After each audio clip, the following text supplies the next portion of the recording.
Chapter 3.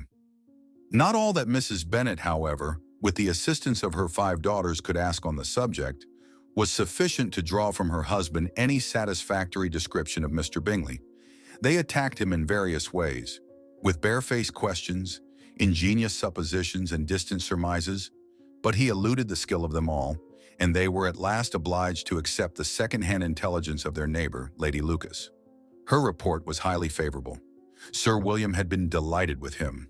He was quite young, wonderfully handsome, extremely agreeable, and to crown the whole, he meant to be at the next assembly with a large party. Nothing could be more delightful. To be fond of dancing was a certain step towards falling in love, and very lively hopes of Mr. Bingley's heart were entertained. "If I can but see one of my daughters happily settled at Netherfield," said Mrs. Bennet to her husband, "and all the others equally well married, I shall have nothing to wish for." In a few days Mr. Bingley returned Mr. Bennet's visit, and sat about 10 minutes with him in his library. He had entertained hopes of being admitted to a sight of the young ladies, of whose beauty he had heard much, but he saw only the father. The ladies were somewhat more fortunate, for they had the advantage of ascertaining from an upper window that he wore a blue coat and rode a black horse. An invitation to dinner was soon afterwards dispatched, and already had Mrs. Bennet planned the courses that were to do credit to her housekeeping, when an answer arrived which deferred it all. Mr. Bingley was obliged to be in town the following day, and consequently unable to accept the honor of their invitation, etc. Mrs. Bennet was quite disconcerted. She could not imagine what business he could have in town so soon after his arrival in Hertfordshire, and she began to fear that he might be always flying about from one place to another, and never settled at Netherfield as he ought to be. Lady Lucas quieted her fears a little by starting the idea of his being gone to London only to get a large party for the ball, and a report soon followed that Mr. Bingley was to bring 12 ladies and 7 gentlemen with him to the assembly. The girls grieved over such a number of ladies, but were comforted the day before the ball by hearing that instead of 12 he brought only 6 with him from London, his 5 sisters and a cousin. And when the party entered the assembly room, it consisted of only 5 altogether: Mr. Bingley, his 2 sisters, the husband of the eldest, and another young man. Mr. Bingley was good-looking and gentlemanlike. He had a pleasant countenance and easy, unaffected manners. His sisters were fine women, with an air of decided fashion.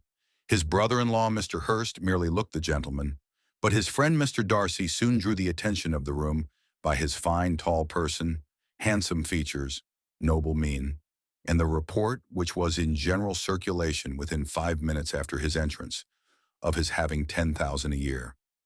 The gentleman pronounced him to be a fine figure of a man.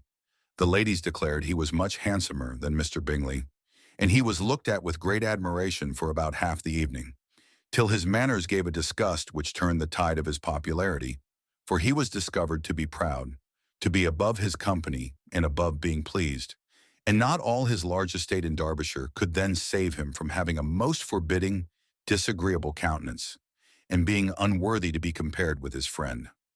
Mr. Bingley had soon made himself acquainted with all the principal people in the room.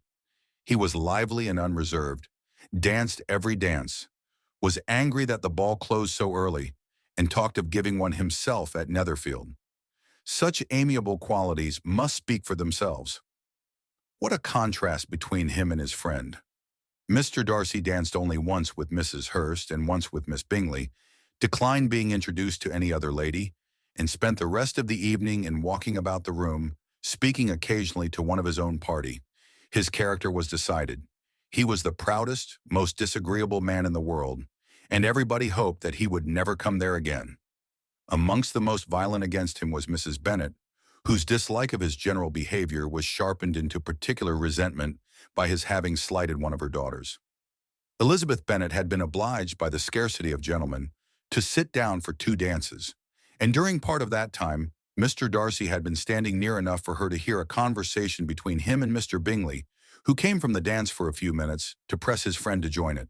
"Come, Darcy," said he, "I must have you dance. I hate to see you standing about by yourself in this stupid manner. You had much better dance." "I certainly shall not. You know how I detest it, unless I am particularly acquainted with my partner. At such an assembly as this, it would be insupportable. Your sisters are engaged, and there is not another woman in the room whom it would not be a punishment to me to stand up with. I would not be so fastidious as you are, cried Mr. Bingley, for a kingdom. Upon my honor, I never met with so many pleasant girls in my life as I have this evening, and there are several of them you see uncommonly pretty. You are dancing with the only handsome girl in the room, said Mr. Darcy, looking at the eldest Miss Bennet. Oh, she is the most beautiful creature I ever beheld. But there is one of her sisters sitting down just behind you who is very pretty, and I dare say very agreeable. Do let me ask my partner to introduce you. Which do you mean? And turning round, he looked for a moment at Elizabeth, till catching her eye, he withdrew his own and coldly said, She is tolerable, but not handsome enough to tempt me. I am in no humor at present to give consequence to young ladies who are slighted by other men. You had better return to your partner and enjoy her smiles, for you are wasting your time with me. Mr. Bingley followed his advice. Mr. Darcy walked off, and Elizabeth remained with no very cordial feelings toward him. She told the story, however, with great spirit among her friends, for she had a lively, playful disposition, which delighted in anything ridiculous. The evening altogether passed off pleasantly to the whole family. Mrs. Bennet had seen her eldest daughter much admired by the Netherfield party. Mr. Bingley had danced with her twice, and she had been distinguished by his sisters. Jane was as much gratified by this as her mother could be, though in a quieter way. Elizabeth felt Jane's pleasure. Mary had heard herself mentioned to Miss Bingley as the most accomplished girl in the neighborhood, and Catherine and Lydia had been fortunate enough never to be without partners, which was all that they had yet learnt to care for at a ball. They returned, therefore, in good spirits to Longbourn, the village where they lived, and of which they were the principal inhabitants. They found Mr. Bennet still up. With a book he was regardless of time, and on the present occasion he had a good deal of curiosity as to the events of an evening which had raised such splendid expectations. He had rather hoped that his wife's views on the stranger would be disappointed, but he soon found out that he had a different story to hear. "Oh, my dear Mr. Bennet," as she entered the room, "we have had a most delightful evening, a most excellent ball. I wish you had been there. Jane was so admired, nothing could be like it. Everybody said how well she looked, and Mr. Bingley thought her quite beautiful, and danced with her twice. Only think of that, my dear. He actually danced with her twice, and she was the only creature in the room that he asked a second time. First of all, he asked Miss Lucas. I was so vexed to see him stand up with her. But however, he did not admire her at all. Indeed, nobody can, you know, and he seemed quite struck with Jane as she was going down the dance. So he inquired who she was and got introduced and asked her for the two next. Then the 2/3 he danced with Miss King, and the 2/4 with Maria Lucas, and the 2/5 with Jane again, and the 2/6 with Lizzie and the Boulanger. If he had had any compassion for me, cried her husband impatiently, he would not have danced half so much. For God's sake, say no more of his partners. Oh, that he had sprained his ankle in the first place. Oh, my dear, I am quite delighted with him. He is so excessively handsome, and his sisters are charming women. I never in my life saw anything more elegant than their dresses. I dare say the lace upon Mrs. Hurst's gown—" Here she was interrupted again. Mr. Bennet protested against any description of finery. She was therefore obliged to seek another branch of the subject, and related with much bitterness of spirit and some exaggeration the shocking rudeness of Mr. Darcy. "But I can assure you," she added, "that Lizzie does not lose much by not suiting his fancy, for he is a most disagreeable, horrid man, not at all worth pleasing. So high and so conceited that there was no enduring him.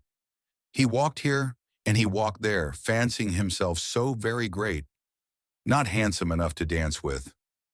I wish you had been there, my dear, to have given him one of your set-downs. I quite detest the man.